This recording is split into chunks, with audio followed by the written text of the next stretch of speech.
Revive farming in its glory, of course, has come to an end. Really interesting forum thread discussion, which I do want to talk about and also bring to the masses, especially those that don't go onto the forums. So yeah, of course, sad times when it comes to farming revives, for those that obviously use it as a method to get through content. And of course, content's never straightforward. You know, we've got the likes of Necropolis, which literally is...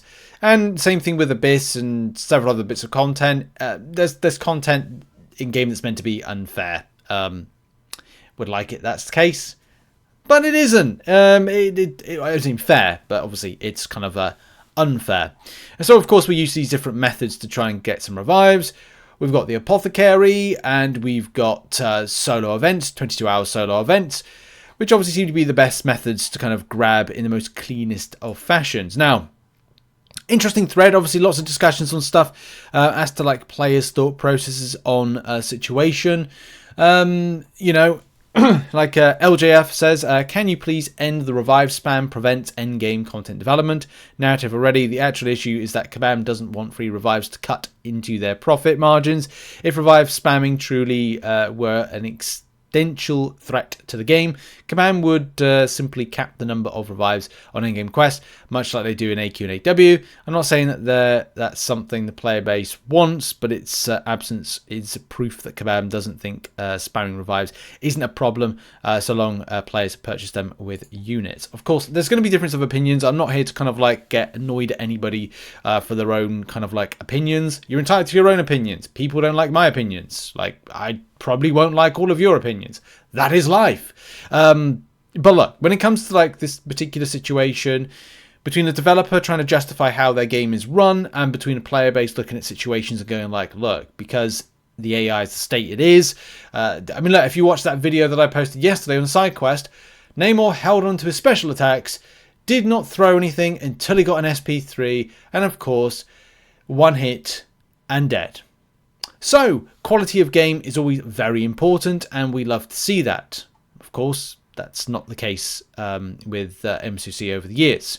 But in response to this, Kabam Mike said, I've seen your post this many times in different places. I want to clarify something because we have not avoided this and have been clear about it. You can use all the revives you want if you're willing to use your units on them. We have said exactly that. Units are powerful and they are meant to be a choice. When there are limitless revives available without the cost of units, that is specifically when it prevents the development of endgame content, apart from Hercules. But in any case, that's another story for another day. That is when it's no longer worth our time and effort to make this content because players are not choosing to use their units to progress over using them on other things. Of course, that would imply that Kabam haven't been financially successful whilst revive farming has been the thing. Which I can imagine is actually to the contrary of that. Contrary. I can't speak properly. You can farm all the units you want and use them to buy other revives in the world. Therefore, giving more time to farm is obviously makes the game incredibly more grindier than it is. But you're making a choice there for what you do with those units. You have to decide if you want to use them to finish content or purchase other items. You have to make the choice, and that's how the game has been for many years before farming started, and the way it should be. Content should be inevitable, and units aren't only for deals.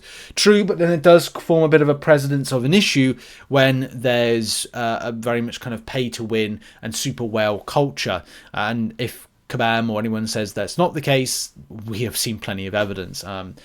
Magus, for example, last year in the banquet event, the issue of going, there's no way to get a leg up in becoming Valiant. Well, if you bought loads of units and got tier 4 alphas, you then were able to use units with the unit cash deals that free to play would have access and top up to therefore have to only Necropolis complete and then spend to get to Valiant. Anyway. Same thing as well when it came to the banquet event, which obviously Kabam kind of like had an omission too. But of course I do understand where Kabam do come from with how they kind of, you know, set stuff up with their game with difficulty. But the problem is like, and as I did say and I don't want to repeat myself, but when the Apothecary came in after the 3.2.6 Revive nerf, I said that we'll only get a real idea of how this will feel when some endgame content comes in. And we didn't get that because Revive farming then went to 5.4.6, right? So that was that. And of course, those deals, like deals in general, at Cyber Weekend, July 4th, they're really important for players that are free to play to get an opportunity to go up, elevate their rosters, make improvements, selectors, for example. And of course, I understand that Kabam need to make money as a business, but it's not that they haven't been making money over the last, few years with stuff. There's also and as well as there's great points from the community, but there's lots of responses from Kabam Mike himself, which I think is, I do want to check out and kind of go over with a few responses. Of course, there's some really valid points. Like, I'm not kind of taking away from community feedback, because that is really important.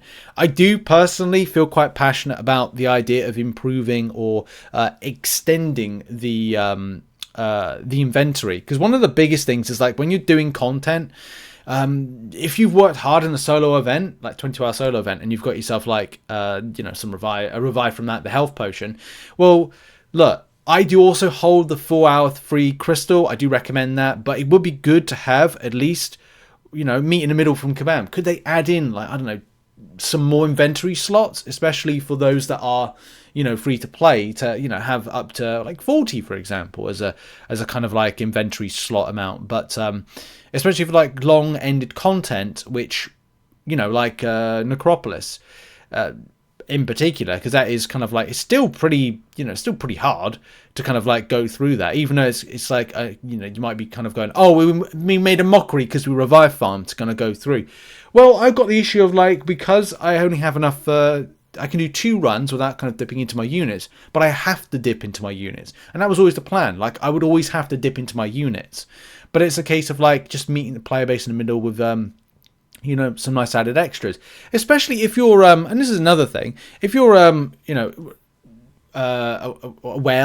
spender within the game, even free to play, if you're buying some of the deals that Kabam advertise, you want to be able to hold it in your inventory. If Kabam throw in that kind of potion and revive bundle from time to time, which I can imagine they will do nowadays, which gives some good enough value, you'll be well, that's great, Kabam, thanks for those deals, but I can't hold any anymore. The same way that, look at when you end the Thronebreaker event quest, you get the option for the deal. If you grab that deal for 1,000 units or whatever it is, look, the issue is holding it. It will expire in, Kabam are we want you to go for deals. Yeah, but what about deals that will be revive-based deals or health potion-based deals or things that will have an inventory cap to them?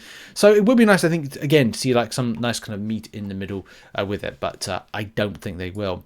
But in any case, back to the normal. We have been very clear that the Apothecary, which was already updated, was it? Is the maximum amount of free revives that we are comfortable with being available on a very reliable basis, but also don't leave out the revival availability in solo events. Yeah, I mean, I've rated solo event 22-hour solo event revives for donkey's years, because it's just so good. This change is not new. It's already done once before, and we were aware that we would get to the point where Act 5 would become auto-fightable, and the revives here would need to be removed too. We're very clear of that, and are just doing what we said we would do when the situation arises. If more methods are easily farmed, these consumables arise, we'll be changing those as well. And exactly, that's what I've kind of hinted on so far on stuff. Look, and it will happen. It will happen again. Happen once, happen again. I think it's just now, it's the beginning of the end with it. But Kabam do state the following: Necropolis is designed to require an investment, yes, whether that is in the form of units spent on revives or units spent on building your roster, so that one day you can take that content down with the use of less units and revives, which I get, but then it's the issue of how much you stretch your progression base in the game. Like if in future it's like the 1% of the community are doing Necropolis and the rest of the community is spread out, then Kabam have a further problem in that the content difficulty versus the people that will be able to do it means that there's going to be a multitude of progression peoples. Like, for example, if you don't do Necropolis 100% this month, you might have to wait at least a year to 2 years to be Valiant. That means there's going to be people for a longer period of time in Paragon. Is that going to be seen as a problem? To some, yes. To some, no. It could be something like matchmaking has a huge impact on that one. And the same thing when it comes to being an alliance. Hey, you've not 100% in Necropolis. You're not Valiant. You don't have these champions ranked up to a certain degree. This affects our prestige. Maybe it does, maybe it doesn't. Well, you can't be in this alliance anymore. Or we're only accepting these type of people with this type of, like, you know, threshold of where you are in the game. Again, not to say that will or won't, but again, it's all these things like, you know, you have to think about like the cause and the effect with stuff. But I don't know. As I said, there's lots of opinions to this. People may say what I'm saying is wrong. Some people may say it's right. Again, it's up to you how you feel about this. MCC is an endurance race, not a drag race. And every little thing you invest in, whether there's a couple of revives to finish off Act 4 or 7-star shards to open your first 7-star crystal, or are all adding fuel to your run. And to this point here, while you're on this thread, I do have a couple of questions. Are the top rates of the energy refills being nerfed as well? This is another thing as well. Or is the only revives? Is the team also looking at drop rates of chess monthly quests? Anecdotally, these seem to be dropping revives way less. I agree with that. I agree. I haven't seen them as much. Don't believe we've changed the drop rates on energy refills. I don't know this off the top of my head, but I will raise it with the team. Yeah, I haven't knowingly seen at the end of a quest, like if I'm doing Thronebreaker or anything, and I auto fight a good chunk of the lower progressions to get units, I have not seen or can't recall any revives popping up. So it may be something, again, that's you know, a fundamental issue with it. Maybe they were holding off on it until a certain point. But I think that's it for Kabam microspace responses. And I think I want to end the, you know, we'll end the video here. Of course, there's so many opinions and thoughts on the subject of this. I don't think there's any right or wrong answer to it, because at the end of the day, this is down to how you experience the game.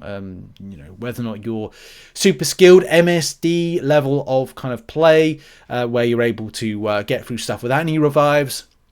And of course, you know, Kabam can talk about the you know, the leg up, the kind of dragging people up, you know, to it. But it's a very competitive game. And yes, competition means skill is meant to outweigh. I get that. But then, as we explained, there's factors at play when it comes to how matchmaking is sorted out for the likes of Battlegrounds. How alliance-based restrictions will limit you when it comes to, like, are you able to join a certain type of alliance?